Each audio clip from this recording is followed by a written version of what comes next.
Shalom Aleichem, Jackson 2 Bass. Mr. Baloo, what's the use of saying Shalom Aleichem to me? I'm a full Sioux Indian. I'm not one of the chosen people. Shalom Aleichem means peace be upon you, is a greeting in the Hebrew language.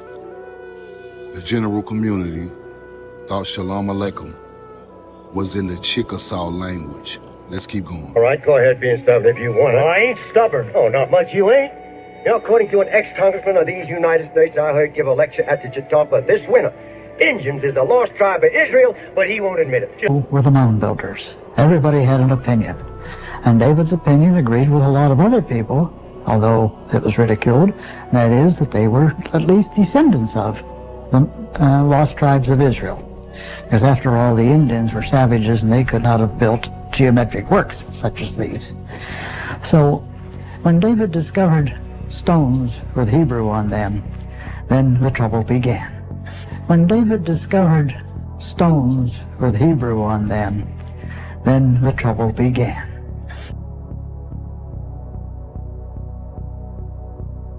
Let us now turn to the copper-colored American Hebrews.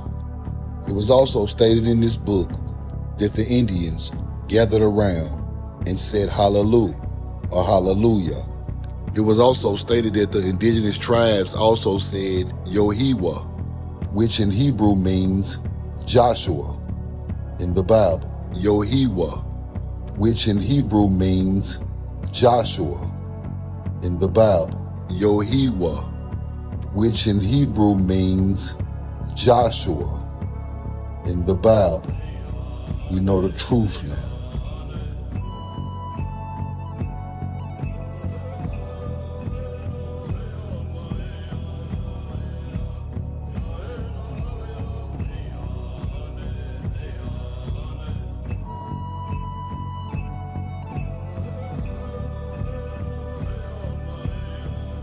In 1860, David Wyrick, he's a guy who surveyed the Newark earthworks. He was digging into a mound near those earthworks and he found a wooden coffin made of oak.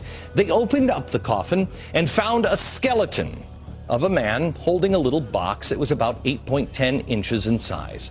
The box had been cemented shut here. This, by the way, is sitting in Ohio.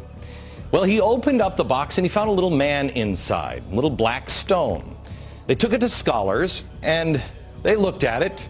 The man seems to be carrying something, and there's writing here. At first, they couldn't recognize. The writing is, they thought in 1860, some sort of Hebrew. Well, finally, about 20 years later, they found some rabbis living in the area, and the rabbis looked at that, and they could read it. They said it was an old kind of block Hebrew, and it was a rendition of the Ten Commandments. Now, this is another piece. Block Hebrew, they said they'd never seen anything like it. Mainstream archaeologists at the time called this a hoax. But then in 1900, or just about after 1900, in Israel, they found the same block-style Hebrew writing. Mainstream archaeologists still dismissed the findings. They found it in Israel and they found it in Ohio. But there was another stone that they found that they couldn't argue. This is the Bat Creek stone.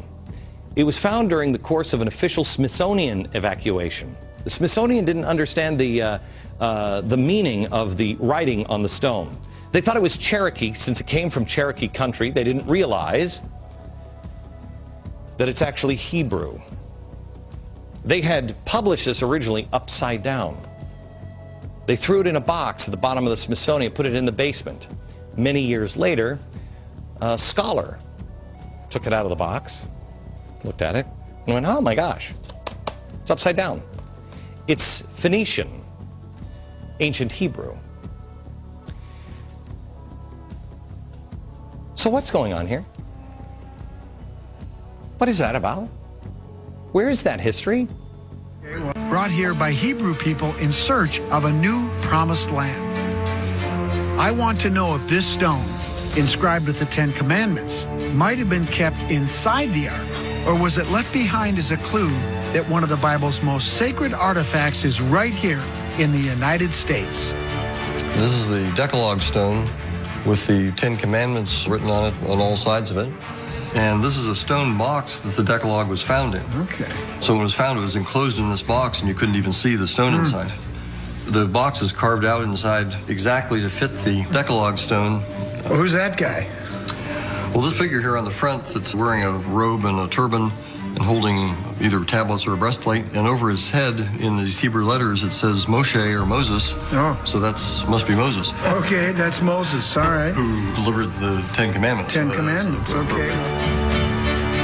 It seems to pass the scrutiny of the skeptics as far as the Hebrew text in the language, so now I'd like to try to add some evidence to this whole discussion.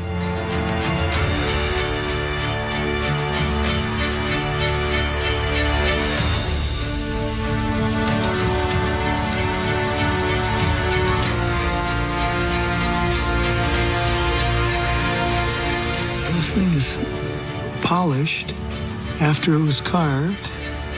It's scratched like I would expect. Well, it fits snug. So the box in itself took an awful lot of work. I mean, if it was really a forgery, you wouldn't go to all that much trouble to make a box for it. So I think that speaks to its authenticity, that someone really this was very important to someone. This is a lot of work, and it's polished. It's got the detailing of the grooves. It wasn't made, as far as I can tell, from modern machinery.